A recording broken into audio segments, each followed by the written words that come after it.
Assalamualaikum warahmatullahi taala wabarakatuh dan selamat sejahtera.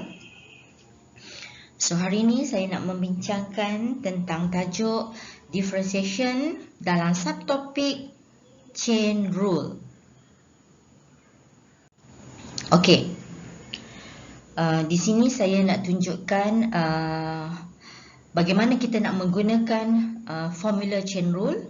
Okey. So formula chain rule yang ini dy per dx, iaitu kita akan buat derive dy per dx adalah sama dengan dy per du darab du per dx. Okay. So sebelum tu saya tunjukkan bagaimanakah contoh soalan yang kita akan gunakan formula chain rule. Okay. Bentuk soalan dia adalah y sama dengan ax tambah b kuasa n. Okey, selalunya bentuk soalan dia adalah dalam sebutan. Dia lebih daripada satu sebutan, iaitu ax tambah b kuasa n. Yang mana ax tambah b ni adalah dalam bracket dan nilai kuasa dia adalah n. So ini adalah bentuk soalan dia. Okey, so step seterusnya apa kita nak buat? Kita akan ambil u, kita akan assume u. Okey, u ni macam mana nak ambil u? U ni adalah bentuk dia yang dalam bracket. Tanpa ambil benda lain, kita ambil yang dalam bracket sahaja. Okey, jadi you tengok sini, in bracket. Dia punya inilah. Okey, dia punya cara dia tu kita nak ambil u dalam bracket. Jadi u kita ambil yang mana yang bracket? Inilah ax tambah b, itu yang dalam bracket. Jadi next step dia apa yang kita akan buat? Kita akan ambil u tu dia masukkan in term of y. So y sama dengan u kuasa n. Y sama dengan u kuasa n ni dapat dari mana? Daripada yang ini. Okey, disebabkan u tu kita dah ambil yang dalam bracket, jadi u tu kita ganti baliklah u kuasa n. Sebab ini adalah u. Okey, so u kuasa n. So barulah kita boleh guna formula. Setelah dua step kita buat ke atas, barulah kita boleh guna formula dy dx sama dengan dy du darabkan dengan du dx. Okey, seterusnya saya tunjukkan example question using chain rule. Maksudnya saya tunjukkan contoh-contoh soalan yang boleh gunakan kaedah chain rule. Okey, so kita lihat dia punya bentuk soalan adalah ax tambah b kuasa n, iaitu dia ada dalam bracket. Okey, kita pergi contoh yang pertama. Y sama dengan 2x tambah 3 kuasa 4. Okay? Yang dalam bracket ni. So, kat mana yang kita nak ambil u? Kita ambil u yang dalam bracket. Jadi, penyelesaian dia adalah kita ambil u yang dalam bracket ni, 2x tambah 3. Jadi, y sama dengan u kuasa 4. Okay, u ni, kenapa kita tulis u? Sebab u kita dah ambil ni, 2x tambah 3. Sebab tu y sama dengan u kuasa 4. Okay, kita pergi contoh soalan yang kedua. Okay, so contoh soalan yang kedua, y sama dengan 5 dalam kurungan x tolak 3 dengan nilai kuasa negatif 3. Okay, so nilai u dia adalah yang dalam bracket x tolak 3 ni. Okey, kita ambil u sama dengan x tolak 3. Jadi y akan jadi apa? Y sama dengan 5u negatif 3. Okey, jadi saya harap pelajar tahu di mana kita nak letakkan u ni. U ni adalah apabila kita dah assume u sama dengan x tolak 3. Jadi kita jadikan y sama dengan 5u negatif 3. Okey, kita pergi contoh yang ketiga. Soalan contoh bentuk dia yang ketiga. So, y sama dengan punca kuasa 2x tolak 5. Okey, dalam punca kuasa adalah sukar kita nak selesaikan differentiation. Jadi, apa nak buat? Kita tukarkan punca kuasa dalam bentuk kuasa. Jadi, apabila kita tukarkan, kita dapati 2x tolak 5 kuasa setengah. Kenapa kuasa setengah? Sebab bila punca kuasa kita tukarkan jadi kuasa, dia dapat 1/2. Jadi bila dah ada dalam bracket ni 2x tolak 5 kuasa setengah, jadi senang kita nak cari U. So U dia adalah yang dalam bracket. So 2x tolak 5 jadilah U kat sini, 2x tolak 5. Okay. So bila kita dah masukkan U 2x tolak 5, so Y jadi macam mana? So Y sama dengan U kuasa setengah. Okay. Jadi tahu macam mana bentuk soalan yang dalam punca kuasa, kita kena tukarkan dulu ke dalam bentuk kuasa, baru kita boleh ambil nilai U dan kita gantikan Y sama dengan U kuasa setengah. Okay, kita lihat contoh yang keempat.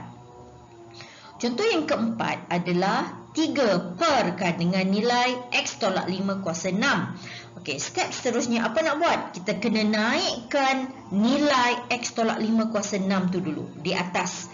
Okey, untuk memudahkan kita nak buat differentiate. Jadi bila kita naikkan ke atas, apa jadi? Nilai kuasa dia bertukar jadi positif ke negatif. Positif ke negatif. Okey. So jadilah 3x tolak 5 kuasa negatif 6. Okey. So nilai U kita akan ambil x tolak 5. Okey. So Y sama dengan 3U negatif 6. Okey. Sebab kita ambil U yang dalam bracket saja. So Y sama dengan 3U negatif 6. So slide seterusnya. Saya ambil satu contoh untuk macam manakah cara penyelesaian menggunakan chain rule. Okey. Ini adalah contoh soalan. Okey. 3 2x tambah 3 kuasa 4. Okay. So kita lihat bila kata chain rule, kita akan lihat yang dalam kurungan. Okay. So kita ambil U. Step pertama, kita akan ambil U sama dengan 2x tambah 3. Okay. So seterusnya saya pergi kat sebelah ni, yang sebelah ni saya ambil U. Yang sebelah ni kita gantikan Y sama dengan 3U kuasa 4. Kenapa 3U kuasa 4? Sebab U ni kita dah gantikan dengan U yang kita ambil kat sebelah ni. Okay? U sama dengan 2x tambah 3. Okay. Proses seterusnya apa nak buat? So kita akan buat derive terhadap U. Okay? So du. Kenapa du? U merujuk pada ni U. Okay? Dan sini du dx. X adalah merujuk kepada yang dalam bracket ni, 2x tambah 3. So apabila kita nampak 2x tambah 3, kita kena rujuk formula sum rule. Sum rule, okay? Sebab dia ada sebutan lebih daripada satu sebutan, 2x tambah 3. So kita kena selesaikan satu-satu. So kita buat derive, okay, terhadap 2x, iaitu x ni kan kuasa 1. So 1 bawa pergi depan, 1 darab 2 dan 1 tolak 1. Okay, itu adalah derive untuk sebutan yang pertama. Dan untuk sebutan yang ketiga, sebutan yang kedua, 3 ni adalah constant rule. Constant rule, bila tak ada x, dia akan dapat kosong. Jadi untuk derive du dx, kita dapat 2x kuasa kosong. Kenapa x kuasa kosong? Ini 1 tolak 1. So 2x kuasa kosong, kosong ni tak perlu bawa lah. So 2x kuasa kosong adalah sama dengan x kuasa kosong ni sama dengan 1. Jadi 2 darabkan 1, dapatlah nilai 2. Jadi selesai.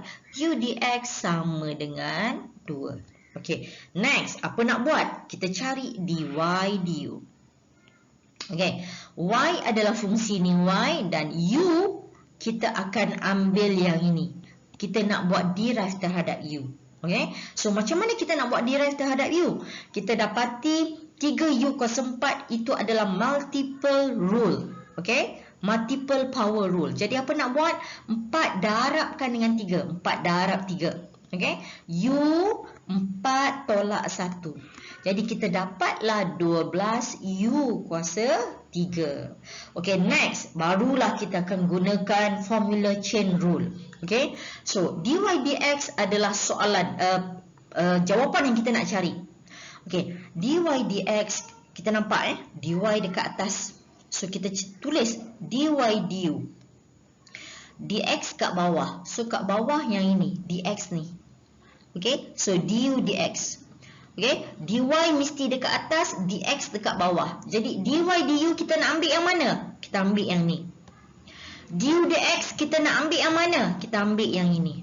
Okay, kita ambil yang ni, du dx.